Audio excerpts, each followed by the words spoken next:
بادشاہ نے سب سے پہلے پڑھے لکھے لوگ لا کے قبر کے قریب کھڑے کیے تو میں نے پوچھا یہ کیا ہو رہا ہے؟ کہنے لگے ذرا دیکھو، یہ بادشاہ کا ایک ہی بیٹا تھا، ایک کی اکلوتا اس کی قبر ہے۔ پڑھے لکھے لوگ پہلے کھڑا کیے، پھر اس کے بعد اس نے ڈاکٹر، حکیم، طبیب کھڑے کیے، پھر اس کے بعد اس نے فوجی، سپہ سالار، نیزہ باز، گھوڑ سوار کھڑے کیے۔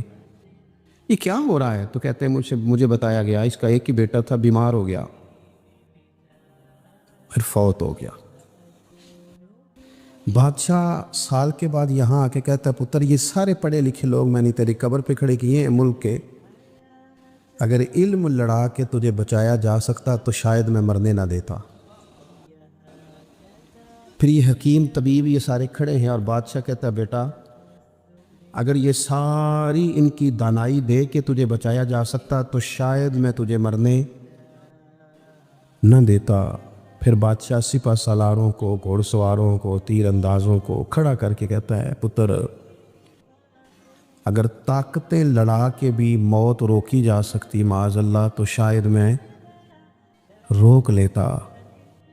پھر وہ آخر میں اپنے سر سے تاج اتار کے قبر کے پیروں والی سائیڈ پہ رکھ کے رو پڑا، کہنے لگا پتر اگر حکومت دے کے، تخت دے کے بھی تجھے بچایا جا سکتا تو میں فقیر بن کے زندگی گزار لیتا پر تجھے بچا لیتا، لیکن کل نفس ذائقۃ الموت۔ ہم نہ بھول گئے اصل مقصود کیا ہے، کیوں آئے ہیں۔ ہمارا طرز زندگی، اٹھنا بیٹھنا چند ذاتی معاملات کے لیے، چند ذاتی۔ میں کہتا ہوں کہ اگر دین پر بھی عمل، دیکھو نا،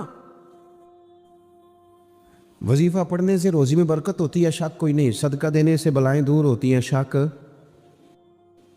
بالکل ٹھیک باتیں اپنی جگہ پہ۔ کیا صدقہ رب راضی کرنے کے لیے دینا ہے کہ بلا دور کرنے کے لیے؟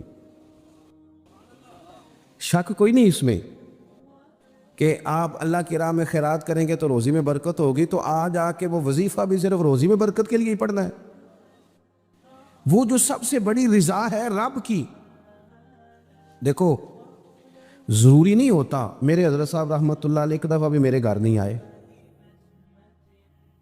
اور آپ حیران ہوں گے کہ میں سمجھتا ہوں کہ شاید بہتر ہوا، کیونکہ میری اتنی حیثیت نہیں نا، اوقات نہیں نا، میں کو جیتے دل بر سونا، میں کیوں کر اس نو بھاواں، او ویڑے میرے وڑدا نہ ہی پئی لکھ وسیلے پاواں۔ میں سمجھتا ہوں کہ اگر ان کی بات مان لی، ان کے طریقے پہ عمل کر لیا، ان کی کوئی رضا مل گئی اپنے بزرگوں کی، اساتذہ کی، تو یہ زیادہ ضروری کام ہے، یا زیادہ ضروری کام یہ ہے کہ فوٹو ساتھ آ جائے، یا زیادہ ضروری کام یہ ہے کہ وہ کسی جگہ ریکارڈڈ، باقاعدہ ریکارڈڈ میری تعریف کر دے کہ بلے بلے؟ یہ تو ٹھیک ہی نہیں۔ چیزوں کو جب تک ان کی اصل میں نہیں لیا جاتا، اصول میں، اتنی دیر تک معاملات بہتر ہے۔ ہم آئے ہیں دنیا میں بڑے بڑے کام کرنے، ہمیں کوئی کام کرنا چاہیے، ہمارا بڑا وقت ضائع ہوتا ہے، کوئی مقصد نہیں ہمارا فضول خوش گپیوں کا، لیکن مار رہے ہیں گپے، کوئی مقصود نہیں، پٹے پہ بیٹھے ہیں، چوک پہ بیٹھے ہیں۔ ایک ڈھیر سارا طبقہ ہے جو کہتا ہے میں بور ہو رہا ہوں، تو میں اکثر کہتا ہوں کہ بور ہونے کے لیے بھی تو ٹائم چاہیے نا، ہمیں ملتا ہی نہیں، بور ہونے کا بھی نہیں ٹائم ملتا، کیسے ہو، ٹائم ہی کوئی نہیں، بیمار ہونے کا نہیں ملتا، رات کو طبیعت خراب ہو گئی تھی، یہ گلا سارا، مسلسل کئی دنوں سے سفر میں ہوں، تو صبح کوشش کی، اپنے آپ کو ہمت دلائی، مسلسل میرے خیال ہے آج چوتھا پانچواں دن ہے میں سفر میں ہوں، روز کئی کئی گھنٹے کا سفر، تو میں نے ہمت دلائی اپنے آپ کو، تو مجھے کہہ رہے تھے گھر والے کہ ذرا آرام کر لے، میں کہو دلی بھی تو ٹائم چاہیے نا، بھائی کام تو وہ والا کریں گے جس کے لیے تو ٹائم پڑا ہے ہمارے پاس ضائع کرنے کو، ادھر ضائع کرو، ادھر ضائع کرو، وہاں ضائع کرو، میں بور ہو رہا ہوں، بھی بور ہونے کو بھی تو ٹائم چاہیے۔ سنو، میرے نبی پاک علیہ السلام نے فرمایا جب صبح دن چڑھتا ہے نا سورج نکلتا ہے۔ آج کون سا دن ہے؟ اللہ آپ کو خوش رکھے، پیر شریف ہے، اگست کی کتنی ہے؟ ماشاءاللہ، محرم کی 23، یہ بھی یاد رکھا کریں اسلامی تاریخ میں۔ یہ جو 2022 کا 22 اگست ہے نا، یہ آج آپ کو ملا ہے، دوبارہ یہ تاریخ کبھی نہیں ملے گی۔ نبی پاک صلی اللہ علیہ وسلم فرماتے ہیں جب دن چڑھتا ہے تو وہ دن اعلان کرتا ہے کہ اگر کوئی کام کرنا ہے تو کر لو، میں آج آیا ہوں، آج کے بعد نہیں آؤں گا۔ یہ 23 محرم جو اس سال کا ہے یہ دوبارہ کبھی نہیں ملے گا۔ جس نے آج 23 محرم کو ایک سپارہ قرآن پاک کا نہیں نہ پڑھا، یہ دن خالی چلا گیا۔ جس نے آج ایک تسبیح بھی درود شریف نہیں پڑھی، یہ دن ضائع ہو گیا۔ جس نے آج کسی غریب کی مدد نہیں کی، کوئی درود پاک نہیں پڑھا، اس کا دن ضائع ہو گیا۔ ہمارے لمحے اللہ فرماتے ہیں اقترب للناس حسابهم وهم فی غفلۃ معرضون، لوگوں کے حساب کا وقت قریب آ گیا ہے، ابھی بھی غافل ہو کے پھر رہے ہیں۔ اب تو حساب دینے کا وقت آ گیا۔ ہڈیاں کھڑکن، گوڈے کمبن، اڑ گیا لک تیرا، اجے بھی گناہ تو باز نہ آوے، او واہ واہ مرد دلیرا، اجے بھی گناہ تو باز نہ آوے۔ اب تو بات آگے نکل گئی۔ دوستو، مصروف اوقات اور مصروفیت اللہ کے ساتھ، اپنے آپ کو تنہا کرو رسول اللہ کی بارگاہ میں، کچھ وقت مصلی کو، کچھ عبادت کو، کچھ خیر خائی کو، کچھ کوئی خیر کا کام جو ہم سے ہو سکے۔ نبی پاک صلی اللہ علیہ وسلم نے تو یہاں تک بشارت سنائی، فرمایا جس بندے نے گلی سے روڑا اٹھا دیا تھا نا کہ لوگوں کو تکلیف نہ ہو، چلو کچھ کیا تو تھا نا، جس نے روڑا اٹھا دیا تھا رب نے اس کی بھی بخشش فرما دی۔ اگر کوئی کام میں عرض کروں جو کام ہم کرتے ہیں نا اسے ذرا صحیح کر کے کرنا شروع کر دے، صحیح کر کے۔ میں ایک آفس میں تھا، دفتر میں کسی کام کے لیے گیا تھا، تو میں نے اپنے وہ ڈاکومنٹ سارے متعلقہ آدمی کو دیے۔ وہ مجھ سے کہنے لگے کہ ایک فلاں کاغذ آپ کا کم ہے، آپ کو دوبارہ جانا پڑے گا اور اپنے علاقے کی جو آپ کی یونین کونسل ہے وہاں سے فلاں کاغذ آپ بنوائیں گے، پھر آپ کا کام ہو جائے گا۔ تو میں نے کہا ٹھیک ہے، تھوڑی سی بات چیت ہوئی تو مجھے وہ پہچان گئے، کہنے لگے او خو آپ تو فلانے صاحب ہیں۔ میں نے کہا جو نام آپ نے لیا ہے یہی میری دادی نے میرا نام رکھا تھا، صحیح پہنچ گئے آپ۔ وہ کہنے لگا اچھا آپ ہیں، آپ بیٹھ جائیں۔ میں بیٹھ گیا، انہوں نے خود ہی وہ کوئی کمپیوٹر سے چیزیں ٹائپ کریں اور وہ ایک فارم نکالا، مجھ سے سائن کرائے، کہنے لگے آپ کا کام ہو گیا، آپ تشریف لے جائیں۔ میں نے ان سے کہا کہ شکریہ تو میں آپ کا ضرور ادا کروں گا، پر میں زیادہ خوش نہیں ہوا۔ میرے پاس 2 لوگ تھے، گاڑی بھی تھی، میں بھیجتا، یہ کاغذ آ بھی جاتا، علاقے میں بھی فون کرتا، مجھ سے محبت کی جاتی ہے، مجھے فارم جلدی مل جاتا۔ اس کا مطلب ہے آپ سیٹ پر بیٹھ کے بڑے کام کر سکتے ہیں پر لوگوں کے کرتے نہیں، آپ پھیرے لگواتے ہیں، یہ لے آؤ وہ لے آؤ۔ آپ جہاں بیٹھے ہیں بڑے مسئلے اگر آپ اپنی پہنچ سے کوئی حل کر سکتے ہیں۔ اور پھر میں نے کہا اگر آپ پسند کریں تو میں آپ کو حضور کا ایک فرمان، اگر آپ سمجھنا چاہیں تو، غور کرنا چاہیں تو ایک فرمان عرض کروں۔ میرے نبی پاک علیہ السلام نے فرمایا جو بندہ بیواؤں کی مدد کے لیے نکلے، یتیموں کی خدمت کے لیے نکلے، یہ سرکاری ملازم فوت ہو گیا تو بیوی کے لیے بڑی مصیبت نہیں بن جاتی؟ ایک تو دن عدت کے، پھر کاغذ بنوانے، تو پینشن جاری کرانا، بچوں کے لیے مصیبت نہیں کھڑی ہو جاتی؟ فرمایا جو بندہ بیواؤں کی مدد کے لیے نکلے، یتیموں کی مدد کے لیے نکلے، غریبوں کی خبرگیری کے لیے نکلے، میرے رسول کریم علیہ السلام فرماتے ہیں رب اسے اتنا ہی ثواب دے گا جتنا اپنے رستے میں تلوار لے کے جہاد کرنے والے کو ثواب عطا فرماتا۔ آپ توجہ کریں جی، بس بات میں نے بڑی جلدی ختم کر دینی ہے۔ تو کوئی بہترین عمل زندگی میں، کوئی کار خیر جو ہم سے ممکن ہو سکے اپنی زندگی میں ضرور کریں۔ کوئی ایسا کام کر جائیں، کوئی ایسا کام دیکھیں نا، نبی پاک علیہ السلام نے فرمایا، آپ میری طرف دیکھیں جی، تو کوشش کریں کہ زندگی میں کوئی خیر کا کام، کوئی اچھا عمل۔ حضور صلی اللہ علیہ وسلم نے فرمایا جس نے اللہ کی رضا کے لیے مسجد بنائی نا، اللہ اس کے لیے جنت میں مکان بنائے گا۔ اچھا جی، کتنی کو بڑی مسجد ہو، 2 کنال پہ، 4 کنال پہ، تو ایک حدیث میں اس کی بھی وضاحت کر دی، فرمایا اتنی مسجد بنا دی جتنا چڑیا کا گھونسلہ ہوتا ہے۔ کیا مطلب کہ مسجد کے اتنے حصے پر اگر کسی شخص نے کچھ خرچ کر دیا اسے بھی اللہ یہ اجر دے گا۔ کوئی کارنامہ زندگی میں، کوئی خیر کا کام، اور جلدی سے انتظار نہ کرے کہ ابھی میں بڑا چھوٹا ہوں، ابھی میرے ہاتھ پیسے نہیں، ابھی اور کچھ نہیں، نیکی کر گزرے، اللہ کے محبوب علیہ السلام نے فرمایا نیکی کو چھوٹا نہیں سمجھنا، کچھ نہیں نہ ہو سکتا تو تلخیاں چھوڑ دو، اپنے بھائی سے مسکرا کے میلی لیا کرو، دوست احباب سے ہنس کے ملو، اسی سے برکت ہو جائے گی۔ بہترین عمل کوئی کارہائے نمایاں، اور یہ ضروری نہیں آپ کے کام کا نتیجہ آپ کو فوراً مل جائے، کچھ نتیجے قیامت میں بھی ملیں گے۔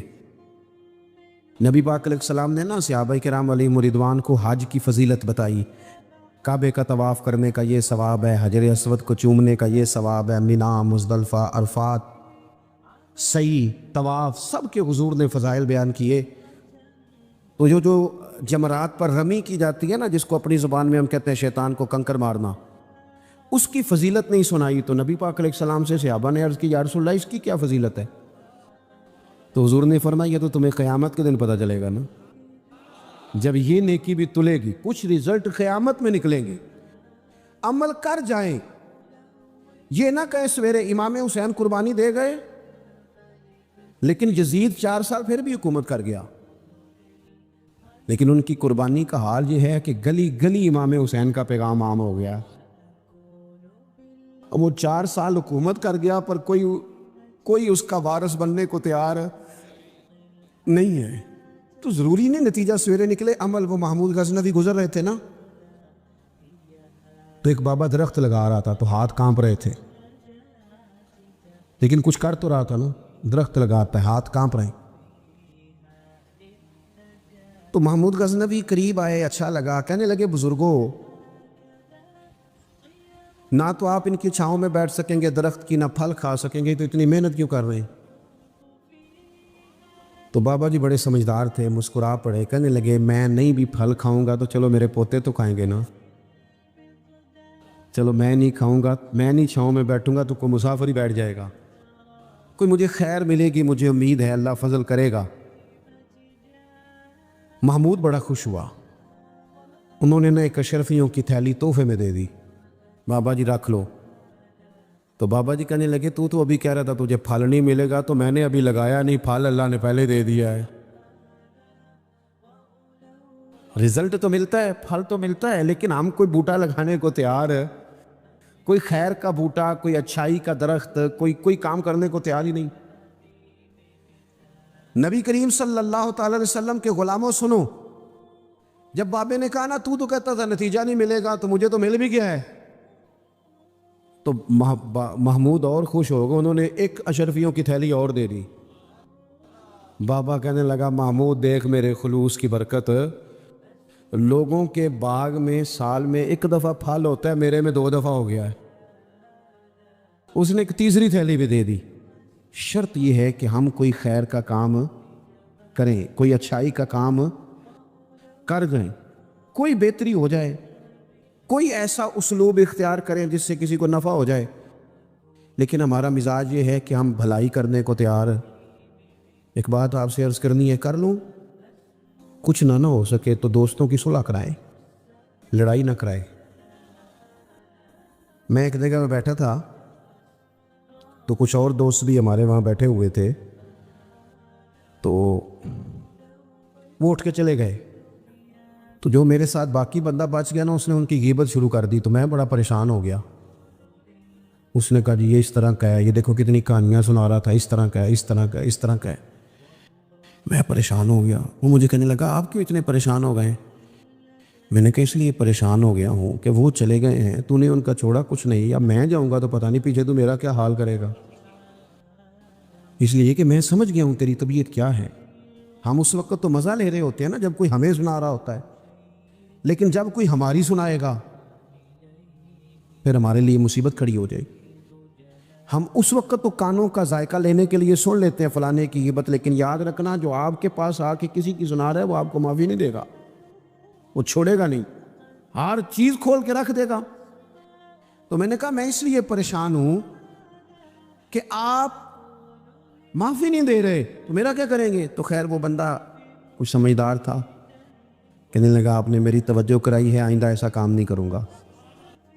دوستوں کے بیچ نبی پاک علیہ السلام نے فرمایا کسی کی عزت کسی جگہ خراب کی جا رہی تھی تو اس کا دفاع کر، تو وہ کہے نہیں یار ایسی بات نہیں ہے، تم غلط کہہ رہے ہو، ہم نہ فوراً بلکہ منفی بات جلدی قبول کرتے ہیں، کہتے ہیں نہیں اور بھی دسنا تینوں میں دو۔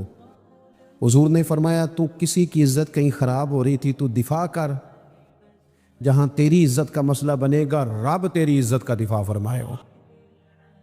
تو بتائیں جس کی عزت کا محافظ اللہ تعالیٰ بن جائے، لیکن شرط یہ ہے کہ ہم محافظ بنیں، لوگوں میں صلح کرائیں۔ کچھ بھی نہیں بگڑتا، بھائی بھائی ناراض ہونا، وہ ایک بھائی آ کے کہتا ہے جی میرے اوپر بڑا ظلم کیا ہے میرے بھائی نے، تو اب دوسرے دوست کیا کہتے ہیں، وہ چلتی پہ تیل ڈالتے ہیں، کہتے ہیں میں تو پہلے نہیں پتا سی، میں تو گل نہیں سا کرتا کہ تیرا بھرا ہے، وہ اور بیچارہ بگڑ گیا۔ حالانکہ حکم یہ ہے کہ ان کو قریب کیا جائے، ان کو کہا جائے وہ یار نہیں مجھے پتہ ہی نہیں، تو بیمار تھا تو میں نے اسے روتا کتنے دیکھا ہے، تیرے شادی پہ اسے میں نے خوش کتنا دیکھا ہے، اس کے جذبات ہم بھول جاتے ہیں نا بھائیوں کی باتیں۔ بھائی بڑے پیارے ہوتے ہیں، بھائی پائیاں دیاں باواں ہوندے نے، ان پر غور کرنا چاہیے۔ تو دو لوگوں کو قریب کر دیں، ان کی صلح کرا دیں، اچھے جذبات۔ ایک اور اپیل آپ سے کروں گا، اگر کسی کی بہن کسی کی عزیزہ اپنے شوہر کی سے ناراضگی کا اظہار کرے تو اسے اس کے خاوند کی اچھی اچھی باتیں بتائیں تاکہ ان کے دل قریب ہوں۔ اگر آپ کا بیٹا اپنی بیوی کے بارے میں کچھ شکوہ کرے تو اسے کہیں نہیں نہیں نہیں وہ تو تیرے حق میں یہ کہتی ہے، کیونکہ وہ اگر دور ہو جائیں گے تو ہم نے تو 2 منٹ بات کر کے رخصت ہو جانا، انہوں نے ساری زندگی کٹے رہنا ہے۔ قریب کرنے کی کوشش کریں، لوگوں کو دور کرنے کی کوشش یہ ایک بہترین عمل ہے جو زندگی میں کر جائیں، لوگوں کو جوڑ جائیں، پیار کر جائیں۔ میرے نبی پاک صلی اللہ تعالیٰ علیہ وسلم نے فرمایا ہے جو 2 لوگوں کی صلح کرا دے قربان جائیں۔ کرایا کیا؟ صلح۔ حضور فرماتے ہیں تو جو لوگوں کی صلح کرا دے اللہ اسے کامل حج کا ثواب عطا فرمائے گا، لیکن شرط یہ ہے کہ اس میں خلوص ہو، للہیت ہو۔ زندگی میں ہم نے کوئی کام کرنا ہے، ہم نے صبح اٹھنا ہے تو جد و جہد کرنی ہے۔ حضرت عمر بن عبدالعزیز کی عمر پورے 40 سال نہیں ہوئی، 39 سال ہوئی ہے، ممبروں پہ ذکر ہوتا ہے، پوری 40 نہیں 39 سال انہوں نے حکومت بھی کی، 5 سپارے قرآن پاک بھی روز پڑھا، ہزاروں کی تعداد میں درود و سلام بھی روز پڑھا، غریبوں کی مدد بھی کی، مہمان خانے بھی بنائے، مسجد۔ جس نے کام کرنا ہے پھر اس نے انتظار، جلدی سے کام کریں، جلدی سے کوئی شروع کریں، اپنی زندگی کے معاملات کو مینج کریں۔ ہمیں اللہ نے بڑی بڑی صلاحیت دی ہوتی ہے پر وہ سارا زنگ لگ جاتا ہے، ادھر بیٹھے گپے کی، بھاگے دوڑے، کھائے پیے فارغ ہو گئے، اس سے نقص واقع ہوگا۔ آخری بات آپ حضرات کی خدمت میں یہ عرض کرنی ہے، میرے دوستو زندگی نا تیزی سے گزر رہی ہے، ہم مانتے نہیں، ویسے یہ ہے کہ بہت سارے لوگ ایسے ہیں جن کی صحت اب ویسی نہیں رہی جیسی پہلے تھی، مانتے نہیں ہم، لیکن ہم نے کافی سارے جنازے پڑھے جنہاں باجوں ایک پل نہیں سا رہندے، انہوں شکلاں یاد ہی نہیں رہیاں۔ ہم نہ سمجھتے ہیں دوسرے کے ختم پہ آئیں شاید ہمارا پڑھا ہی نہیں جانا، دوسروں کے جنازے پہ ہیں تو بس اسی کا جنازہ ہونا تھا، میرا ہونا ہی نہیں۔ تھوڑا سا نا سامان عبرت بھی حاصل کریں، لائٹ بند کر کے بھی رات کو صرف موبائل نہ دیکھا کریں، 10 منٹ نہ سوچنے پہ لگائیں کہ اگر آج جانا پڑے رب کی بارگاہ میں تو میری کو تیاری ہے۔ تھوڑا سا اپنے اوپر غور کریں۔ میں آپ سے عرض کروں، ایک ٹائم پہ بندہ بالکل اکیلا رہ جاتا ہے، بالکل۔ میں نے دیکھا ہے کہ بزرگ اگر بیمار ہو گئے تو بچے ایک دوسرے سے مشورہ کرتے ہیں کہ آج تو رہنا ہے تو کل پھر میں ہسپتال رہاں گا۔ ٹائم کوئی نہیں ہے لوگوں کے پاس، وقت کوئی نہیں۔ میں جنازوں پہ جاتا ہوں، میں دیکھتا ہوں کہ لوگ کہتے ہیں دیر نہ کرو جی، مہمان دور دور سے آئے ہوئے ہیں، روٹی کھا کے واپس جانا ہے، نہیں یہ پوچھتا کوئی بھی، ختم ہو۔ آؤ پہ دس دیاں جے قبراں جنہاں تے پھل پے، ادھروں کوئی بھی نہیں آمدہ، ادھروں تے لکھاں گئے۔ کوئی بڑے بڑے نامی گرامی لوگ تھے، ہم سے زیادہ اشتہار چھپتے تھے، بڑے رولے تھے، کدھر ہیں وہ آج؟ ختم ہو گئی بات۔ تھوڑا سا نہ جانے کی تیاری بھی، وہ کچھ پیسے نہیں سیڑتے، سیانے کے اندر رکھ چھڑنے چاہیے نے، مشکل آ جائے تے کام آؤندے نے۔